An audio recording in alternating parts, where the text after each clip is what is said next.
Estamos de volta com o Religário. Hoje eu recebo Marília Murta de Almeida.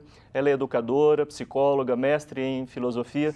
Nós estamos falando sobre Clarice Lispector, o temporal e o eterno na obra desta escritora. De modo geral, Marília, como é que você vê a relação entre literatura, filosofia, estudos sobre religião, essa questão da própria experiência religiosa? Para além de Clarice, você defende essa aproximação? Sim, eu acho que é sempre muito rico. Eu acho que hoje a gente vive um processo em que a filosofia acadêmica às vezes fica muito distante da vida. E eu acho que a filosofia, para mim, ela tem o sentido de ser um exercício de pensamento que me ajude a pensar melhor a minha vida, o meu mundo, e que as pessoas que venham fazer curso de filosofia também sejam convidadas a pensar suas próprias vidas e seu mundo e tudo. Então, eu acho que às vezes a literatura traz elementos mais ricos, onde a gente consegue acessar de modo mais fácil, não ideias explícitas no sentido filosófico, assim, que acho que na filosofia tudo é muito demonstrado, né? O exercício da argumentação tem que estar mais claro, mas a gente pode trazer ideias que às vezes estão implícitas, estão pouco explicitadas mesmo no texto literário, e fazer o exercício filosófico de explicitá-las, e de trazer, então, o que isso implica para a gente em termos de pensamento e como que isso nos ajuda a pensar, então, a existência e o mundo. Que eu acho que esse é o sentido de se pensar uma filosofia.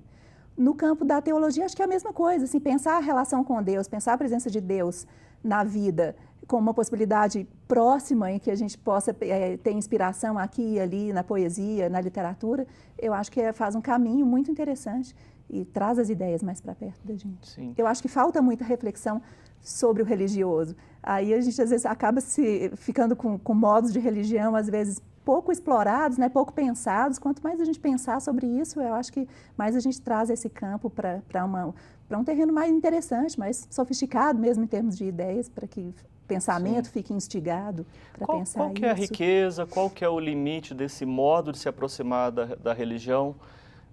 Pouco usual, talvez, né? Uhum.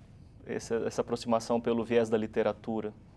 Eu acho que talvez tenha a riqueza de tocar mais facilmente a própria interioridade da pessoa. E acho que é aí que reside, talvez, essa mola principal da possibilidade do estabelecimento de uma relação, né, de transcendência, que é o principal assunto aí, então, do meu trabalho. Então, é pensar que é num exercício de autoconhecimento, da busca de si mesmo, que a gente pode encontrar a possibilidade dessa relação. Então, eu acho que as imagens, a questão da imagem, ela nos toca muito rapidamente, né? Nesse sentido, a literatura pode ser um caminho mais vivo, mais rico, para acender as nossas próprias inquietações. E alguma limitação? As limitações, não sei, quando penso na limitação, as que são inerentes a esse processo mesmo, né? Acho que para cada um isso chega num ponto. Eu acho que talvez algumas pessoas acabem sentindo uma necessidade de alguma ritualização também. Mas isso aí, você passar, por exemplo, a frequentar algum tipo de igreja, mas tendo já toda uma reflexão feita antes própria, uma experienciação também, aí até a experiência institucional passa a ser mais rica também. Não sei, mas para alguns talvez isso se coloque como limite. Não, eu preciso agora de um outro terreno, mas... Uma comunidade? Uma comunidade.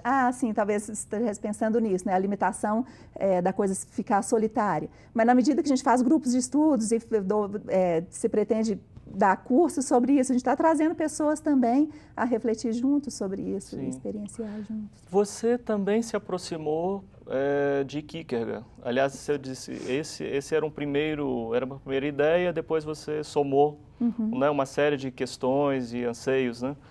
O que Kierkegaard lhe ajudou nesse debate? Né? Era a minha primeira ideia porque era mais óbvio no sentido acadêmico. Ali dentro do curso de filosofia, geralmente os mestrados acontecem em cima de um autor da tradição. Porque ele tratava dessa questão do religioso, mas trazendo muito à tona a questão da interioridade, né? Que a experiência religiosa se passa por um movimento interno da pessoa com ela mesma, uma busca de uma relação consigo mesmo que acaba culminando, né? Se pensar assim, a busca do eu interior acaba se abrindo para a perspectiva de uma relação com o transcendente.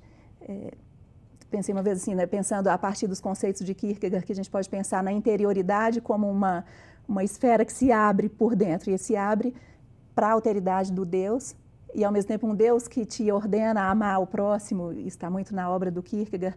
Então, não existe aqui, tem gente que pensa que o pensamento dele poderia ser subjetivista, da pessoa ficar enclausurada em si mesma, mas não, porque é uma perspectiva religiosa que lança a pessoa para a comunidade, através da ideia do amor. Nos ajude um pouco a situar Kierkegaard, né, na história do pensamento, Tá. sim, esse autor.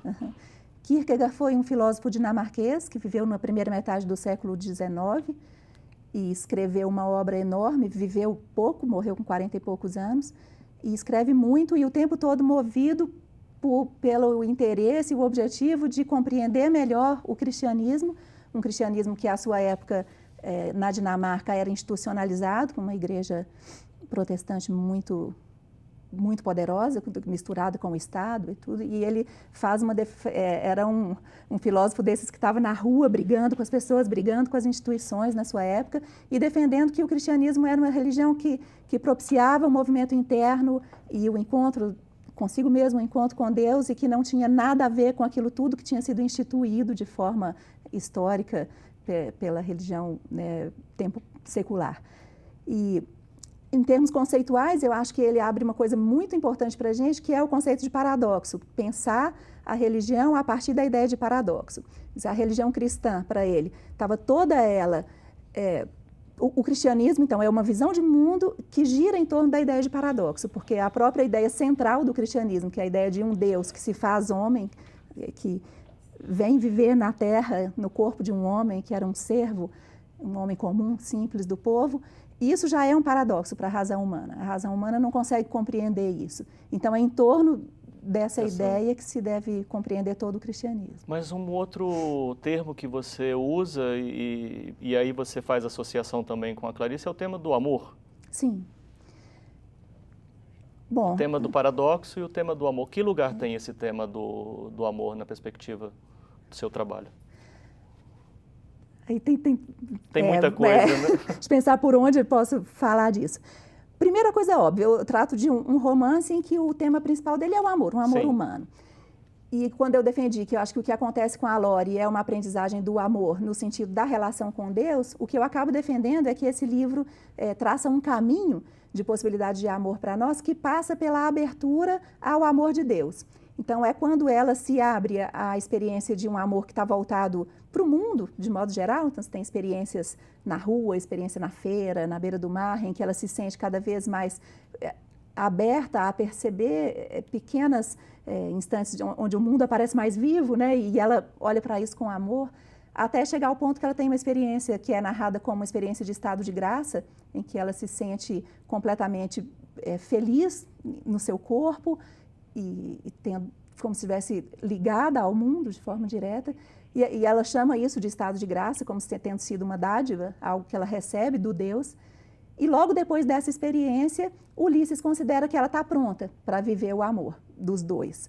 Então, eu acho que houve aí um movimento em que a abertura ao amor a Deus, ou a recepção também do amor de Deus, é que permite a ela estar apta para um amor humano, limitado, temporal, com o homem Sim. que ela já tinha escolhido lá desde o início. E esse tema do amor na obra do Kierkegaard é muito importante o tempo todo, em termos conceituais, mas ele escreve alguns livros mais filosóficos, outros mais que são parecidos com sermões. A gente tem um livro chamado As Obras do Amor, que é todo ele girando em torno de uma compreensão do mandamento do amor. E essa ideia de que, então, esse Deus que se faz homem vem à Terra para dizer para nós que o modo de vida ético para o ser humano é o modo aberto ao amor. Um amor que tem sua origem em Deus. Ele usa uma imagem muito bonita do manancial, né? Qualquer amor humano é como um riozinho que tem a sua origem no manancial do amor de Deus. Sim. Um tema hoje muito recorrente, nós vamos, infelizmente, terminar a nossa conversa com essa pergunta. Eu gostaria de continuar aqui por muito mais tempo falando sobre o seu trabalho. É o tema da realização humana. Né? Hoje, numa perspectiva bastante subjetivista. Né? Como é que você aborda, né, o tema da realização humana nesse contexto todo aí da nossa conversa? esse acabou sendo o tema que surgiu como conclusão do meu trabalho, nem era aquilo que eu pensava no início, que eu ia chegar nesse ponto, mas o que eu acabei vendo foi uma trajetória da Lore, em que ela chega num ponto que eu acabei chamando de realização, mesmo sabendo que era uma palavra perigosa, talvez por isso que se aponta, porque ela é usada de modos, né, às vezes subjetivistas mesmo, pensando na questão de si mesmo. Mas o que aparece ali é que ela se realiza no sentido de estar pronta para viver de forma plena, de ser feliz, até com o amor humano e tudo mais, depois que se abre para uma alteridade interna em que a identidade dela fica partida por isso. Quanto mais ela buscava a si mesma, ela buscava a possibilidade de falar eu a partir de si mesma, e quando ela finalmente consegue, ela diz para Ulisses, eu sou eu agora, logo depois ela diz, mas eu não sou eu. Porque ali, quando ela encontra a própria identidade, tem essa abertura ao transcendente, essa abertura ao Deus. Então, eu acabo, assim, a conclusão do meu livro, acabo chegando nesse ponto de dizer que, sim, é uma realização partida, porque ela não se deve a um eu, a uma força de um eu que se impôs, mas um eu que aceitou se submeter ao desconhecido, a um Deus que é essa perspectiva. Assim. Eu agradeço muito e fica o convite para a leitura do seu livro, Um Deus no Tempo ou Um Tempo Cheio de Deus, publicado pela Loyola. Encantadora conversa com você aqui, Marília. Muito obrigado por você ter vindo ao Religare. Muito obrigada pelo convite, foi muito bom. O Religare é um projeto de extensão do Programa de Pós-Graduação em Ciências da Religião da PUC Minas. Para saber mais sobre nossas atividades, acesse a página www.pucminas.br/ppgcr. O Religare de hoje fica por aqui. Obrigado pela sua companhia, um abraço muito cordial e até a próxima semana com o novo Religare, Conhecimento e Religião.